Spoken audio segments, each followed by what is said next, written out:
Money FM 89.3. Thanks for joining us for this conversation where we are putting a spotlight on some of Singapore's most promising businesses. And no annual award better honours the bold ambition of Singapore's young businesses under 10 years old than the Emerging Enterprise Award. Jointly organised by the Business Times, the Financial Daily under Singapore Press Holdings, as well as OCBC Bank. Now, this year, 2022, marks 15 years of the award's celebration of business innovation, resilience and excellence in SMEs, the bedrock of the Singapore economy.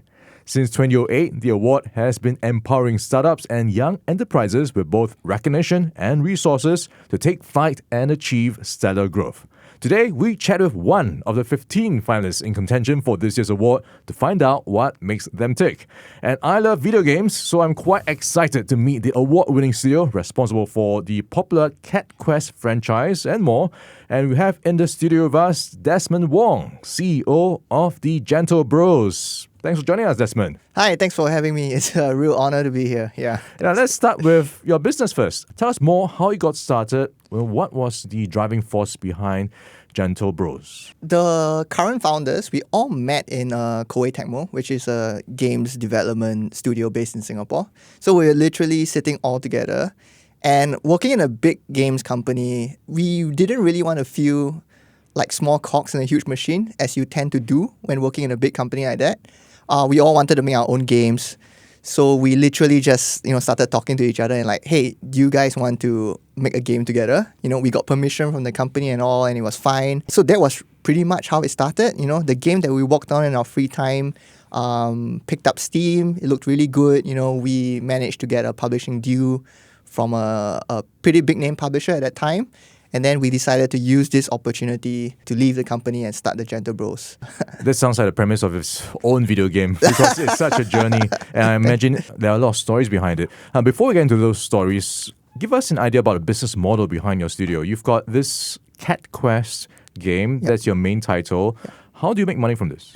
Right, so we basically sell the games on many various stores, like the PlayStation Store, the Xbox Store.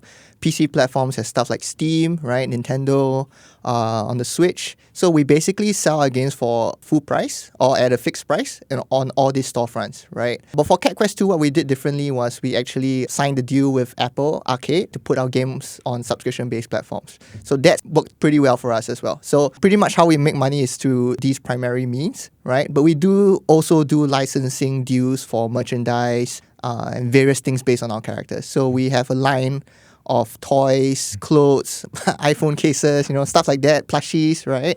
Based on the Cat Quest characters that we have signed deals with various merchandise. A lot of people love cats, so I'm sure you have no problem selling these things. And the markets you're serving, where are you seeing most of the crowd coming from? It's actually from the US, Europe, Japan. The main reason for this is because the bulk of players in the world, just purely demographic and population, are all centralized in those areas. Right. What are you talking about? How old are these people? So we have people who are veteran gamers, we have people who have never played games before. We have kids, we have parents who want to introduce games to kids, so they play Cat Quest like a whole family thing, right? So initially, when we designed Cat Quest, we had targeted young adults and people who like to play games on their phones, who don't really have a lot of time to invest, but want to have a great gaming experience. So that was really our primary target audience at the beginning. But I think due to the accessibility of our design, we managed to reach all these audiences as well. Yeah, and past few years, I guess, must have been a sweet spot when it came to just getting people to try out these games. Yeah. People couldn't do anything at home, right? They were stuck at home. So a lot of people were turning to video games, to have fun, to escape, to kind of bond with their family members and things like that. So we did enjoy quite a bit of uptick during the past few years. All right, let's get into some of the stories behind Cat Quest. Your game has garnered over 2.5 million downloads worldwide.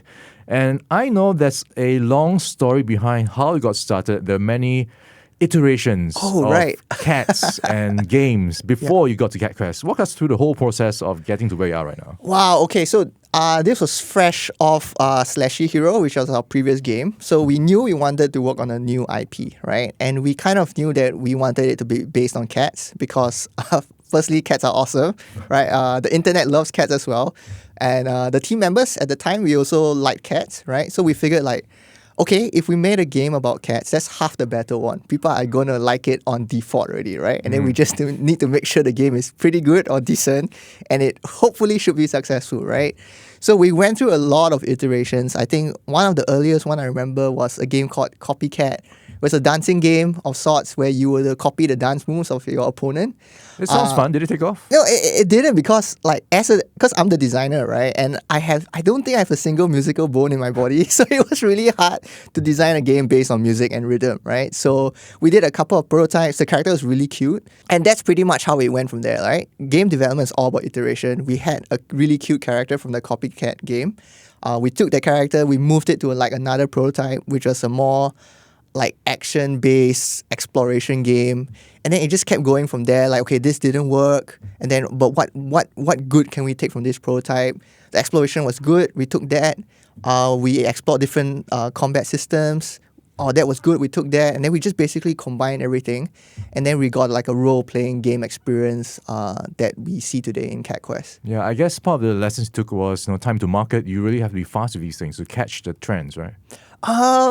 Yes and no. So like there are definitely trends in the market right now, but usually if you're following a trend in game development, you're pretty much always too late by the time the game comes out, because typically like for an indie game like ours, it takes about 1 to 2 years of development, right? So by the time you're trying to follow a trend, 2 years later, maybe there's another trend already, right? So what we tend to do in the company is we try to find something we love, right? Something that we think we could make a good product on, and basically kind of like a hole in the market that we think we could fill, and then we just go all in on it and try to make the best product that we can. You're guaranteed an audience at least because you're making a game for gamers, right? We're in conversation with Desmond Wong. He is the CEO of the Gentlebros, the guys behind the Cat Quest franchise, the popular video game. And you've just gone through the judging process for the OCBC Emerging Enterprise Award. Desmond, walk us through how the whole session played out when you walked into the room. Oh, when I walked in the room, there were basically, I think I remember seeing like a whole lot of judges, right? Way more than I thought there would be. Was it intimidating for you? No, because I had personally done stuff like that before. When you're pitching for funds? Yeah, when pitching for funds, grants, meeting publishers and things like that. So it wasn't completely out of the blue, but it was my first time pitching to like more businessy event, because I'm used to like talking to publishers or game industry people, right? So it was also the first time I had to wear a jacket, right? So we usually don't wear jackets. So in terms of industry. questions, what stood out for you when it came to that thinking process? One of the judges that really surprised me was someone who asked a lot of game-related questions, because he was a gamer himself. I was really surprised because I was expecting a lot more businessy kind of questions. So the kind of questions he was asking was really related to the games industry, like coming from a gamer himself. He was asking questions like, usually a game franchise with lots of sequels tend to sell less and less as it goes, and things like that. So what was my thoughts on those things, right? So gladly I had an answer, thankfully I had an answer to that. But it really surprised me because it shows that he had a really core fundamental understanding. Yeah, Did that make you rethink about your plans for Cat Quest 3 because it's a sequel? Oh, no. I mean, there are tons of examples of games with sequels that did really well as well. Like Final Fantasy is a franchise that has lasted almost, I think the next mainline Final Fantasy game is 16, right? So there are many examples of franchises that do well as well. And I think the lesson to take away from that is to see how they did well, right? I think they reinvented themselves with every sequel and every iteration. So that's how it didn't go stale. And that's what we plan to do with the Cat Quest games too. Yeah, many of the judges, I'm sure they had their own perspectives going into the judging process. When it comes to monetization, what were some of the questions that stood out for you?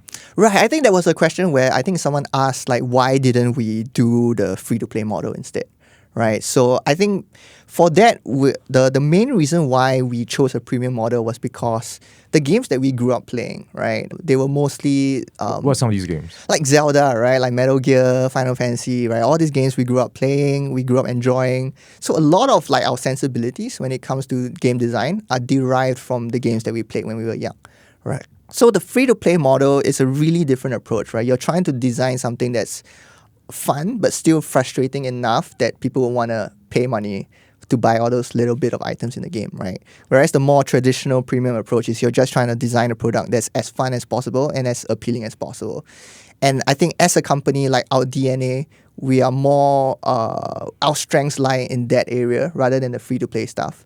So like I was telling you previously, our first product as a company was actually Slashy Hero. That was a free-to-play game. So we tried that. It did okay, but it didn't do as well as Cat Quest. So I think that's the point where we knew that, we had to concentrate on what we're good at. And I think people would appreciate that and support us as well. Okay, and just wrap things up, winning the OCBC Emerging Enterprise Awards, if you do win it, what does that mean for you and the company? Oh, I think that would be great. I think it will show the local industry as a whole, right? Like Singapore as a whole, that, you can make a successful business making video games. Because a lot of people think that, no good games come out of Singapore, right? So I'd like to prove that wrong, right? I'd like to show the world and Singapore in general that it is possible. And if any, people who wants to start their own business making indie games, right? We hope to be able to inspire them to do what we did. Yeah. In terms of future plans, what will you be hoping to unlock? Oh, like we hope to be able to expose our company to way more things, way more business opportunities, right? That will hopefully be able to bring our company to the next level. And that's what we're really looking forward to. Desmond, thanks for your time today. Oh, thank you so much for having me. Money FM